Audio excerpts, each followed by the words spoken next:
ओम नमः शिवाय। हर हर महादेव शंकर पार्वती।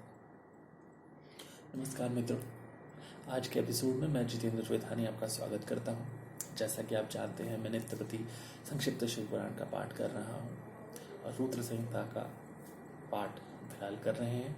आज का जो अध्याय है, जो कि चौथा अध्याय है, उसमें हम जानेंगे कि नारद जी का भगवान विष्णु को क्रोधपूर्वक फटकारना और शाप देना, फिर माया के दूर हो जाने पर पश्चातापपूर्वक भगवान के शरणों में गिरना और शुद्धि का उपाय पूछना तथा भगवान विष्णु का उन्हें समझा बुझाकर शिव का महात्म्य जानने के लिए ब्रह्मा जी के पास जाने का आदेश और शिव के भजन का उपदेश देना। सूची कहते हैं, महर्षियों माया मोहित नारद मुनि दोनों शिवगणों को यथोचित शाप देकर भगवान शिव के इच्छावश मोह निद्रा से जाग न सके। वे भगवान विष्णु के किए हुए कपट को याद करके मन में दूसरा क्रोध लिए विष्णु लोक को गए और संविदा पाकर प्रज्वलित हुए अग्निदेव की भांति क्रोध से जलते हुए बोले। उनका ज्ञान नष्ट हो गया था, इसलिए वे दुर्वचन पूर्ण व्यंग्य सुनाने लगे। नारद जी ने कहा, अरे तुम बड़े दुष्ट हो, कपटी हो और समस्त विश्व को मुख में डाले रहते हो। दूसरों का उत्साह उत्कर्ष तुमसे सहा नहीं जाता। तुम मायावी हो, तुम्हारा अंतःकरण मलिन है।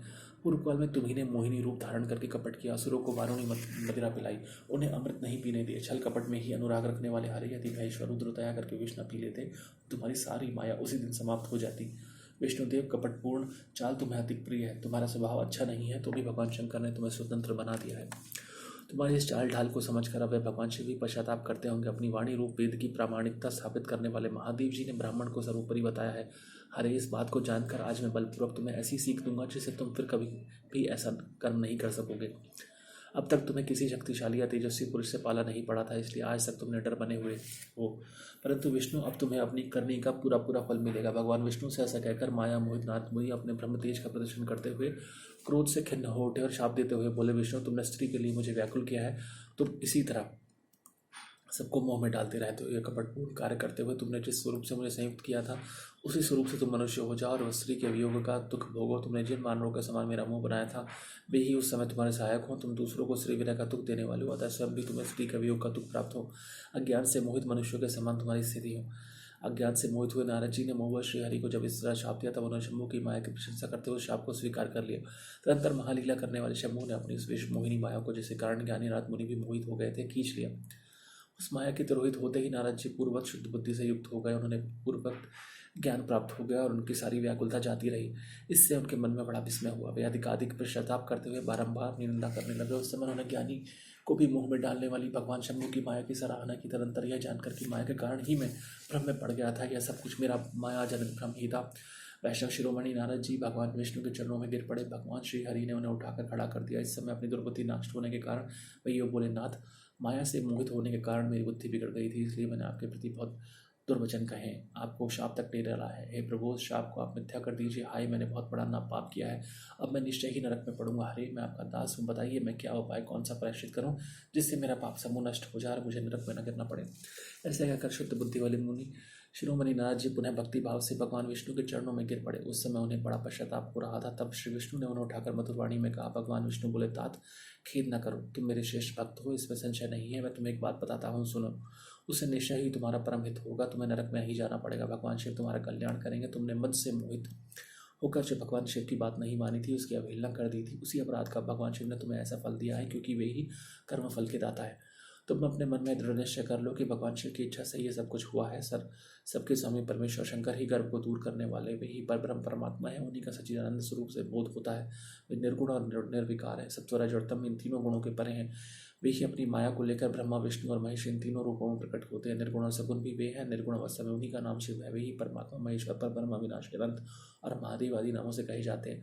उन्हीं की सेवा से ब्रह्मा जी जगत के सृष्टा हुए और मैं तीनों लोगों का पालन करता हूँ। वे स्वयं ही रुद्र रूप से सबका संहार करते हैं।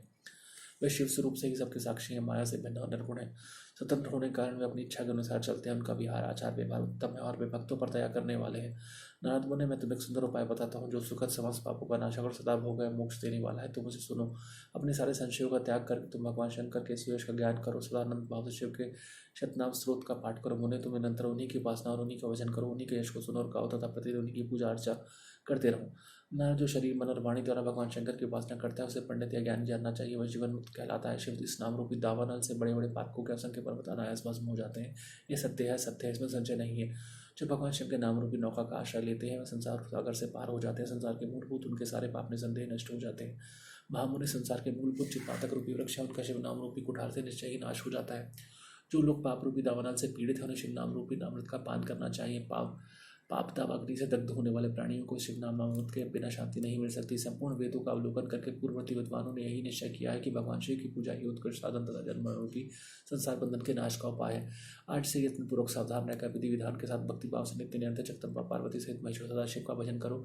नित्य शिव की ही कथा सुनो और कहो तथा अत्यंत यत्न करके बारंबार शिव के भक्तों का पूजन किया करो। मुनिशेष अपने हृदय में भगवान शिव के उज्ज्वल चरणार बिंदुओं की स्थापना करके पहले शिव के तीर्थों में विश्रो मुने इस प्रकार परमात्मा शंकर के अनुपम महात्मा का दर्शन करते हुए अंत में आनंदवन काशी को जाओ। वास्तव वैसा भगवान शिव को बहुत ही प्रिय है। वहाँ भक्तिपूर्वक विश्वनाथ जी के दर्शन पूजन करो। विशेष की स्तुति वंदना करके तुम निर्विकल्प संशय रहित हो जाओगे। नारद जी, इसके बाद तुम्हें मेरी आज्ञा से भक्तिपूर्वक अपने मनोरथ की सिद्धि के लिए निश्चय ही ब्रह्मलोक में जाना चाहिए। वहाँ अपने पिता ब्रह्मा जी की विशेष रूप से स्तुति वंदना करके तुम्हें प्रसन्नतापूर्वक हृदय से बारंबार शिव महिमा के विषय में प्रश्न करना चाहिए। ब्रह्मा जी शिव भक्तों में श्रेष्ठ में तुम्हें बड़ी प्रसन्नता के साथ भगवान शंकर का महात्म्य और शतनाम स्तोत्र सुनाएंगे। मुने, आज तुम शिव आराधना में तत्पर रहने वाले शिव भक्त हो जाओ और विशेष रूप से मोक्ष के भागी हो जाओ। भगवान शिव तुम्हारा कल्याण करेंगे। इस प्रकार प्रसन्नचित हुए भगवान विष्णु नारद मुनि को प्रेम पूर्वक उपदेश देकर श्री शिव का स्मरण वंदन और स्तुति करके वहाँ से अंतर ध्यान हो गए। बहुत बहुत धन्यवाद मित्रों। रुद्र संहिता का चौथा अध्याय आज समाप्त हुआ है। यहाँ पर हमें यह जानने को मिला है कि किस प्रकार नारद जी विष्णु जी से मिले। विष्णु जी पर कुपित होकर उन्होंने बहुत से अपशब्द किए और निश्राप भी दिया और विष्णु जी ने इस सारी बात को भगवान शिव की लीला समझ करके हृदय में स्थान दिया, उनके शाप को स्वीकार किया। इसके पश्चात भगवान शिव ने अपनी माया को खींच लिया और उन्हें नारद जी को अपराध बोध हुआ। उसके पश्चात वह गिड़गिड़ाने लगे और विष्णु के समक्ष सारी बात कह डाली। विष्णु जी ने उन्हें उपाय बताया कि वे अन्य स्थानों पर विचरण करें, शिव भक्तों की पूजा करें और जहाँ पर शिव जी के स्थान रहे ऐसे स्थानों में जाएं। अंत में काशी में विचरें और ब्रह्मा जी से शिव जी के शतनाम की उपासना सीखें और एक अच्छे शिव भक्त का आचरण करें, तभी उन्हें इस पाप से मुक्ति मिल सकती है। बहुत बहुत धन्यवाद। हर हर महादेव। शंकर पार्वती।